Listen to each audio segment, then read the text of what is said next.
2021 நடந்த கார் விபத்து தொடர்பான வழக்கு செங்கல்பட்டு மாவட்ட மகிளா நீதிமன்றத்திற்கு மாற்றம் செய்யப்பட்டுள்ள நிலையில், இன்று நடிகை யாஷிகா ஆனந்த் நீதிமன்றத்தில் மாஸ்க் அணிந்து ஆஜரானார். தமிழ் சினிமாவில் நடிகையாக வலம் வருபவர் யாஷிகா ஆனந்த் இருட்டு அறையில் முரட்டு குத்து, நோட்டா உட்பட பல திரைப்படங்களில் நடித்துள்ளார். மேலும் பிக்பாஸ் நிகழ்ச்சியிலும் கலந்து கொண்டு ஃபேமஸ் ஆனார். இந்நிலையில் தான் கடந்த 2021 ஆண்டு யாஷிகா ஆனந்த் விபத்தில் சிக்கினார். அதாவது யாஷிகா ஆனந்த் தனது நண்பர்கள் மற்றும் தோழியுடன் புதுச்சேரியில் உள்ள ரிசார்ட்டில் பார்ட்டி ஒன்றை கொண்டாடினார். அதன் பிறகு யாஷிகா ஆனந்த் தனது நண்பர்களான சையத், அமீர், வள்ளிசெட்டி பவானி ஆகியோருடன் சென்னை நோக்கி திரும்பிக் கொண்டிருந்தார். கிழக்கு கடற்கரை சாலையில் வேகமாக வந்த கார் மாமல்லபுரம் அருகே சூளேரிக்காடு என்ற இடத்தில் சாலை தடுப்பு சுவரில் பயங்கரமாக மோதி விபத்திற்குள்ளானது.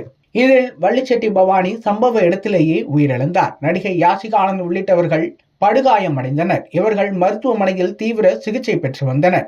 இது பற்றி மாமல்லபுரம் போலீசார் வழக்கு பதிவு செய்து தீவிர விசாரணையை தொடங்கினர். இதற்கிடையே விபத்தில் சிக்கிய யாஷிகா ஆனந்திற்கு முதுகுத்தண்டில் தீவிர பாதிப்பு ஏற்பட்டது. அதற்கு அவர் சிகிச்சை பெற்றுக் கொண்டார்.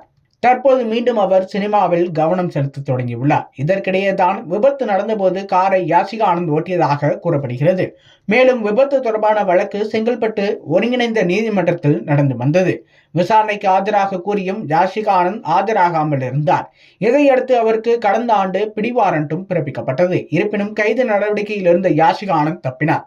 மேலும் அவர் விசாரணைக்கு ஒத்துழைப்பும் வழங்கி வருகிறார். இதற்கிடையே தான் கார் விபத்து வழக்கு செங்கல்பட்டு மாவட்ட முதன்மை அமர்வு நீதிமன்றத்திலிருந்து செங்கல்பட்டு மாவட்ட மகிளா நீதிமன்றத்திற்கு மாற்றம் செய்யப்பட்டுள்ளது. அதன்படி யாஷிகா ஆனந்த் இன்று செங்கல்பட்டு மாவட்ட மகிளா நீதிமன்றத்தில் ஆஜரானார். தன்னை யாரும் அடையாளம் கண்டுவிடக்கூடாது என்பதற்காக யாஷிகா ஆனந்த் மாஸ்க் அணிந்து நீதிமன்றத்தில் ஆஜரானார் என்பதும் குறிப்பிடத்தக்கது.